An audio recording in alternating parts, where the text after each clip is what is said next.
With great risk comes great reward, and your patience will be rewarded. Pretty fantastic. The magnitude of the whole creature, extending all the way back and again up to the heavens. It's going to be the prized possession of your trophy room. I guarantee it. I guarantee it.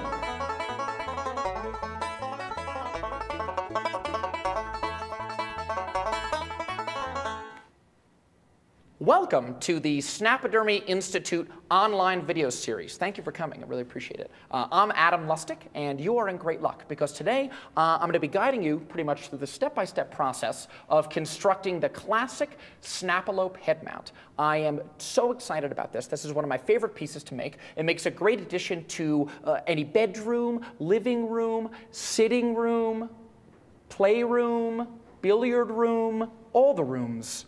It will really look great. What a great addition it will be. Okay. Now, before we get started, I think that we should acquaint ourselves with some of the tools, the materials we'll be using to make this baby. It's a little complicated, and I just want you guys to meet everyone on the table here. So what do you think? The 3 Slim Jims, we're definitely going to need these puppies intact. I have 2 brass rods. If you can't get your hands on any of these nifty brass rods, fret not. A coat hanger with this wire works just as well. We need to something dangerous and sharp, certainly. Skizzers. We're definitely going to want a couple slices of that. The classic police badge format. The solder iron, and of course, safety first. A Snapalope hunter definitely needs all of his phalanges, both of his hands, both of his peepers. These baby blues don't want to get damaged. Protect them, okay? Be safe. Now, there are a couple different ways, a couple different methods that you can use to execute the classic head mount. What the old-timers are going to tell you is they're going to tell you that you need to get your hands on some wooden dowels, okay? Then you need to paint the dowels from front to back. Then you need to throw some wrappers over the dowels, yada, yada. Time wasters is what they are. I'm not in the business of wasting time. I'm in the business of making great snapidermy, okay? So my way is going to be a lot more efficient, a lot more fun, and it's going to look a lot more real, frankly. I mean, you want your friends walking right into that trophy room, in they come, here they saunter, they see the Snapalope, oh my gosh, that Snapalope is leaping at me, going for the jugular. What is it? It's your craftsmanship. I appreciate it. Appreciate the craftsmanship. Okay, so let's get these 2 brass rods here. We got the 26-incher on the right and the 16-incher on the left. We're just going to be soldering these 2 brass rods together, and that's the name of the game. We're going to mishmash the big with the small. Okay, let's get to it. So the first thing we're going to do, we're going to take the big 26-inch and we're going to sand the middle section of it. And that is in preparation for the soldering. It's just going to make it a lot more conducive to the soldering. Just roll it through a few times. Really make sure, really grit it up a little bit. It's going to take to the solder a lot easier this way. Take my word for it. Next thing, we're going to take the 16-incher just to give it a nice old sand job. There we go. Okay, fantastic. Here we go. Introducing Captain Soldering Wire right here. I'm sorry, the solder wire is right here and the soldering iron. So now we're going to start. Get a nice little bead of solder. We're really going to want to get this thing smoking here. There we go. Where there's smoke, there's solder. That's for sure.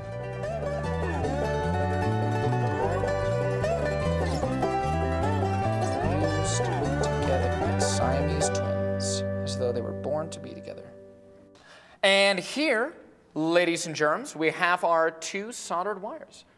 The brass wires, there we go, soldered as though they were never separated in the first place. You see that? Get a good shot of the solder there.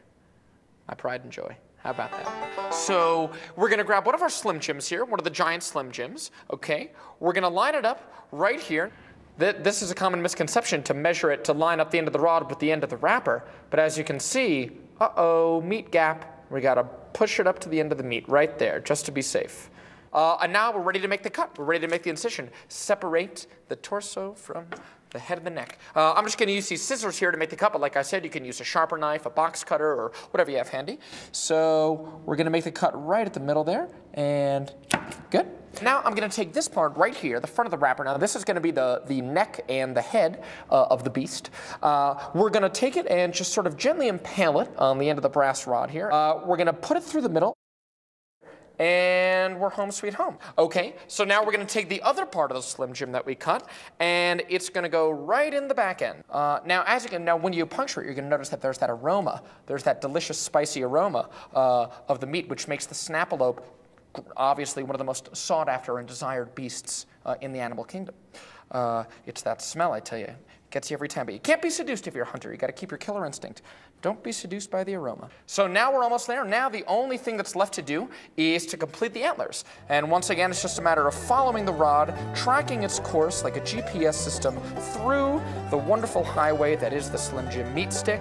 So now we are completed with these, the antlers, as well as the other pieces as well. You see all Slim Jims are on all the respective rods.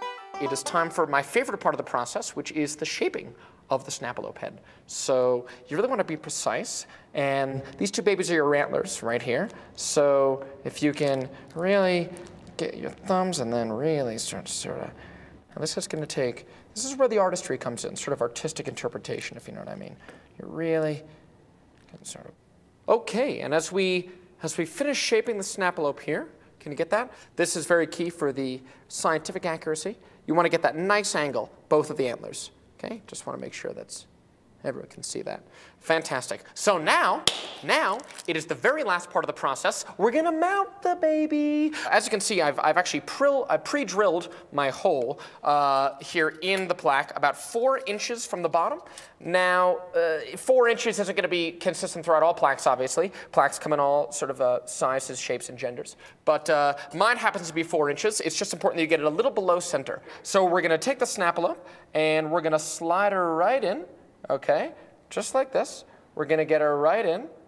Aha! Now to take care of this last piece, this last copper piece, this last brass piece, I'm sorry, at the end, we're just going to gently push it against the table. We're going to place it against the table like so. We're going to make sure that the Snapalope remains aligned. Good posture. Okay.